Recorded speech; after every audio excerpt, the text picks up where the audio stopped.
حضرت عبداللہ ابن عبد المطلب 545 ہجری میں پیدا ہوئے۔ آپ کی والدہ کا نام فاطمہ بنت عمرو تھا۔ آپ دین حنیف یعنی کہ دین ابراہیمی پر قائم تھے اور ان کی بت پرستی اور کسی اخلاقی برائی جو ان دنوں عرب میں عام تھی کی کوئی ایک روایت بھی نہیں ملتی۔ حضرت عبد المطلب نے منت مانی تھی کہ اگر ان کے 10 بیٹے پیدا ہوئے اور سب کے سب نوجوانی کی عمر کو پہنچ گئے تو وہ اپنا ایک بیٹا اللہ کی راہ میں قربان کر دیں گے۔ حضرت عبداللہ جب قربانی سے بچ نکلے تو حضرت عبد المطلب نے ان کی شادی کا سوچا۔ حضرت عبد المطلب اپنے والد اور دادا کی طرح نہایت ہی حسین و جمیل اور وجیح انسان تھے۔ مکہ کی کئی شریف زادیوں ان سے شادی کی خواہش مند تھی، مگر پیارے نبی حضرت محمد مصطفیٰ صلی اللہ علیہ وسلم کی والدہ محترمہ بننے کی سعادت حضرت آمنہ بنت وہب کی قسمت میں لکھی تھی۔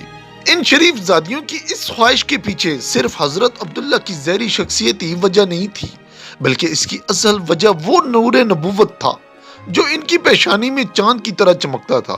ان عورتوں میں ایک عورت حضرت خدیجہ رضی اللہ تعالیٰ عنہ کی چاچی کی بیٹی اور مشہور ورقہ بن نوفل کی بہن ام القتال تھیں۔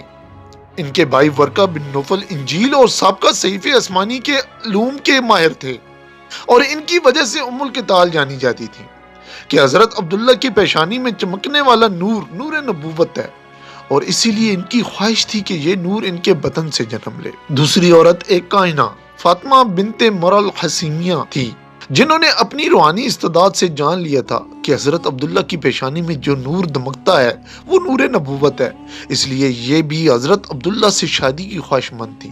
تاہم حضرت عبد المطلب کی نظر انتخاب حضرت آمنہ پر جا کر رکی، جو کہ قبلہ زہرہ کے سردار وہب بن عبد المناف بن زہرہ بن کلب کی بیٹی تھی اور قریش کے تمام خاندانوں میں اپنی پاکیزگی اور نیک فطرت کے لحاظ سے ممتاز تھی۔ اس وقت وہ اپنے چچا وہب بن عبد المناف بن زہرہ کے پاس مقیم تھی۔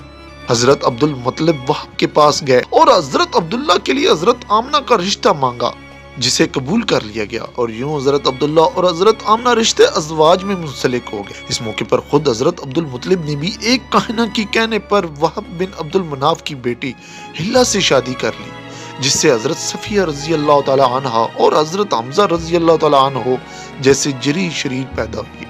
حضرت حمزہ رضی اللہ تعالی عنہ آپ صلی اللہ علیہ وسلم کے چچا ہونے کے ساتھ ساتھ ماں کے رشتے سے خالہ زاد بھائی بھی تھے، کیونکہ جناب ہلہ اور حضرت آمنہ آپس میں چچا زاد بہنیں بھی تھی۔ دوسری طرف جب اس شادی کا علم ام الکتاب اور فاطمہ بنت مرحیسمیہ کو ہوا تو وہ بے حد رنجیدہ ہوئی اور اس سعادت کو حاصل کرنے میں ناکامی پر رو پڑی۔ ان کا رونا واقعی میں حق بے جانب تھا، کیونکہ نبی آخر الزمان صلی اللہ علیہ وسلم کی والدہ ہونے کا اعزاز ساری دنیا کی قسمت سے بڑھ کر تھا، اور یہ اعزاز اللہ نے حضرت آمنہ کے نصیب میں لکھ دیا۔ تو ناظرین گرامی، یہ تھی ہماری آج کی ویڈیو۔ امید ہے کہ آپ کو پسند آئی ہوگی۔ اگر ایسا ہی ہے تو ویڈیو کو لائک اور شیئر کریں اور اپنی رائے کا اظہار کمنٹ سیکشن میں ضرور دیجیے گا۔ ہم ملیں گے ایک نئی ویڈیو میں، تب تک آپ اپنے اور اپنے پیاروں کا خیال رکھیں۔ اللہ حافظ۔